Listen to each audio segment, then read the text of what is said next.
Hi, my name is Keith Cooper from Northlight Images, and in this short video I'm just going to describe this contraption I've got here, which is a test stand I made for testing some macro photography equipment. It's also because I do a bit of macro photography as part of our professional work, usually specialised stuff in electronics and things like that. And whilst I've had a setup I've used over the years, I never had a custom-made setup, the thing that I'd made. Very simple thing to do, might be of interest to somebody who wants to experiment with macro photography. As you can see, I've got a stand, the sheet is wood. This is 18mm MDF, so it's medium density fibre board, so it's quite hard. Be careful cutting it because the dust can be nasty stuff, but I just had this cut to size a strip, and I've got one bit here which is about a couple of feet long. It's about 14-15 inches wide, and it was a longer strip. I've cut that off. Well, actually I had it cut to make sure it was absolutely precise, since I don't have any really precise woodworking equipment. What I want is this section here, which is part of the whole thing, and that is attached with a piano hinge. Now, piano hinges, long strip hinges, you can find them in joinery stores and the likes.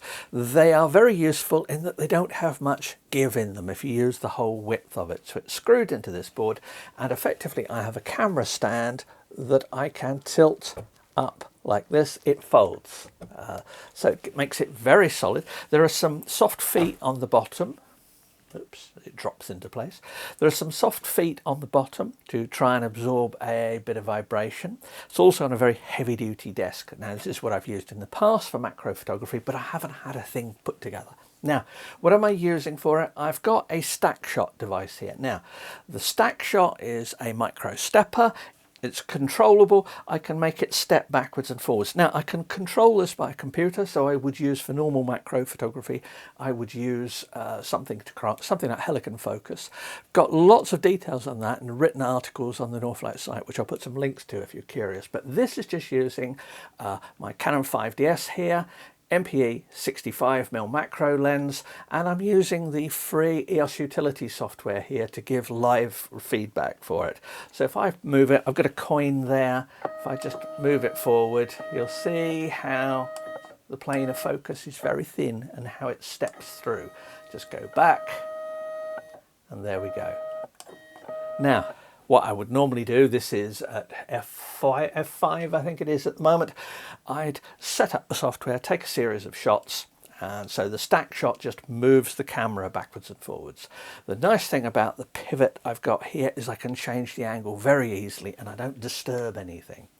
What I've got on top is a Manfrotto 454 slide rail as well, so I can manually adjust things. I can change the settings. Also allows for me to change the distance when I zoom in, because this lens extends. So if I take this to 5 times, we've now got detail there, and I can adjust it all as I need setting. Flash on top, say, as a Canon macro flash, one that I've had for years. I've put the flash units on these little flexible stalks. I put diffusers on them. Now, you can use, you see a piece of cardboard in the background there, you can use various bits and pieces as reflectors, absorbers, exactly as you would for studio photography. This bit here, the stand at the bottom, is an adjustable stand. Now, I saw this advertised, I paid a few pounds for this. I saw it advertised actually on my own website as one of the adverts. So yeah, it cost me a few pounds.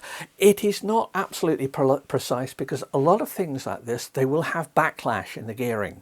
So you have to check that when you move something one direction and then change the direction, there isn't a pause or a jump or anything at the start finish of movement. So if you're doing stacked shots here, often I'll move stuff and then have a few dummy shots at the start of it just to get everything settled in, then a series of shots, and then I'll stack them using whatever software I'm using. As I say, Helicon Focus is what I'd normally use. That controls the shooting, everything I need for it. But here I'm just using EOS utility just to make it easier to see. Now, that's for vertical movement. and we can see a little bit of movement there and just moving. You can see how small that depth of field is at that distance. If I just take this back up,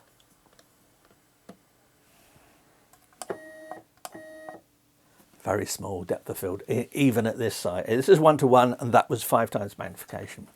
I've also got, and this is just basically put together whatever bits and pieces you can find.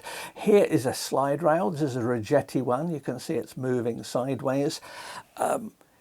If you're doing even higher magnifications, you have to accept that any movement of things like this, you may well throw stuff out. But up to 5 magnification, it's not too bad. So I've got that's moving it.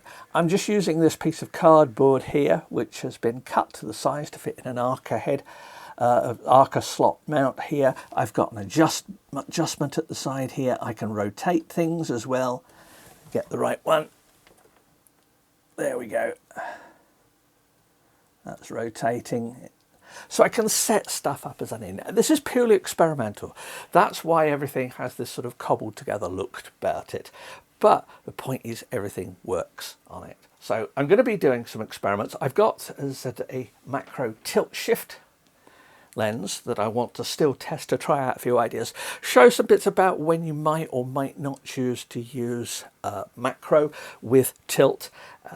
That's one bit there. I've got some other bits and pieces I wanted to test as well, but this is my 5DS, that 50 megapixel. I've used it for years. You know, images I create, all sorts of stuff. This just gives me a bit of flexibility. Now I could take this away. I've got an area there for photographing, for putting things in. Quite often the support for stuff, there we go, let's just get that centered again. Quite often the support is the tricky bit. You think about this, but you forget about this. Lighting, well, the flash works well off batteries. I know I can get 100 shots reliably out of it without any variation, and they'll stack very well. There's the controller, normally computer controlled, but I say in this instance I can set it up so I can actually move it and control that there. So I've got all the settings. If you've got any questions, let me know. Yeah, just something I've been meaning to do this for ages, and it was just because I had a few more things to test that I thought, no, we'll have a go at doing this properly.